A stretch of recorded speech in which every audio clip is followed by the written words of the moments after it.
مشروع عمر عافماد الصوعني مدة لبيه 8 مaalmood ayaa fulintiisa waxaa ka kaashaday wasaaradda caafimaadka dawladda Puntland ee gobolka Mudug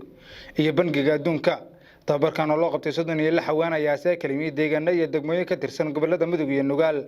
haweenkii loo qabtay tababarkaas ayaa lagu tababarayay talaalka naasnuujinta iyo nadaafadda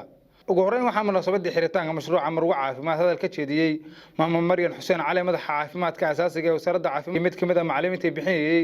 tababarkaasi Fartuun Khaliifi labiyo tobanka bari waxa halkaan u joogteen waxay ahayd in refreshment training buu ahaa kane refreshment waxyaabii hore u soo barateen in dib loo cusboonaysiiyo marka waxaan rajaynayaa wax badan hadda Fartuun waxay sheegtay in ay ahaayeen 6 mawduul 10 qaadateen wax ciyaar ma aha jaamiciyaal baabatiinba ma sha Allah waxa la rabaa marka ummadina ina u faa'iideysaan kollay waxaan u malaynayaa buugaag baa leedin aad ku shaqaysaan hooyada waxa la rabtaa waxa ku dhaantid ina u sheegtaa la rabaa waxa ku dhaantid kasta horta ka bilow gurigaaga adiga marka gurigaaga ka bilowdid naasnuujin baa laga hadlaa naasnuujin hadii laga hadlay waa ina kaaga ka bilowdo ilmahaaga waa ina adigu naaska nuujisid dardaaran baaramaana bixiyo ardada khaasatan ardayay cilmi waa barateen runtii waqti badan iyo juhdi badan la galiyay waa fahmaysaan markii wax la idin baray waxa la rabaa waxa barateen inaad ii sheeg kamari dhalasaanin koow nafsadaada ka bilow cilmiga baratay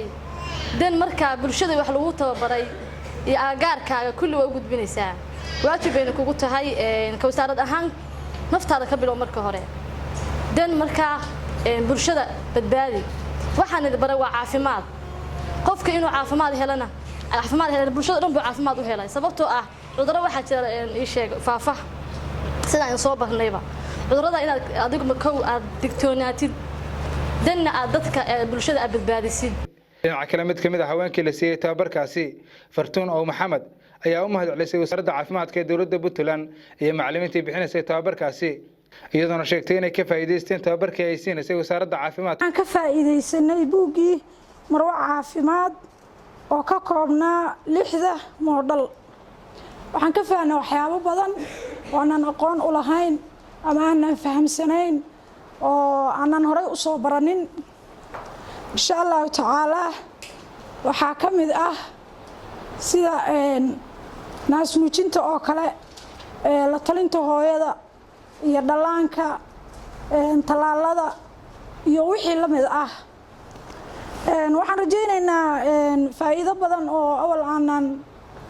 aqoon inaan la noqon doono ugu dambeyntii agaasimaha wasaaradda caafimaadka ee gobolka Mudug Cabdinaasir Sheekh Ibraahim ayaa kula dardaarmay haweenkay tababarkaasi la siiyay inay uga faa'iideeyaan bulshada ay ku laabanayaan tababarkii ay faa'iideen madaxda wasaaradda caafimaadka iyo macallimiintuba aad ay u mahadsan yihiin sidii wacnayd ee hawshan loo daadihinayay muddo 12 casho sidii hore loo sheegay dadkii macallimiinta iyo madaxda wasaaradda iga horeysay ay sheegeenba 12 casho waxa ka socday mashruuc ugu weyn qaalisanaa oo runtii waayahan soo socday oo loogu magac daray waxa loo yaqaan Marwo Caafimaad ergaas aad u qiimo badan waaye Marwo Caafimaad waxa weeye hooyadii baa la doortay inay ka shaqeyso gaar ahaan meelihii fogfoga istaraatiijiyada wasaaradda caafimaadku qaatay waxa weeye ama halbeega ama yoolka ay qaatay waxa weeye meelihii fogfoga ay qaarkood aysan xarumaha caafimaadka ka jirin si adeeg loo gaarsiiyo hadafka horta loo doortay ka weynaan fahanna weeye oo in meelihii aan la gaari karin ama xarunta caafimaadka aysan ka jirin iyo qaarkood aan shaqaynin in hooyadu ay waxyaabihii la baray 12 casho oo ahaa waxyaabihii khataraha caafimaadka soo wajaha hooyada iyo ilmaha 5 sano ka yar gaar ahaan nafaqadoodii iyo talaalkoodii iyo naasnuujintii intii ugu muhiimsan hadda la sheegay tiimkii ugu horeeyay sheegeen ma fariintan aad gudbisaan dadkii kale oo caafimaadka yaqaan adinkuna aad siisaan waxaan kale codsanayaa waajibka Ilaahay idin saaray oo muhiimka ah inaad gudataan Cabdulle Jaamac Gaarane wararka warbaahinta SBC gaalkacyo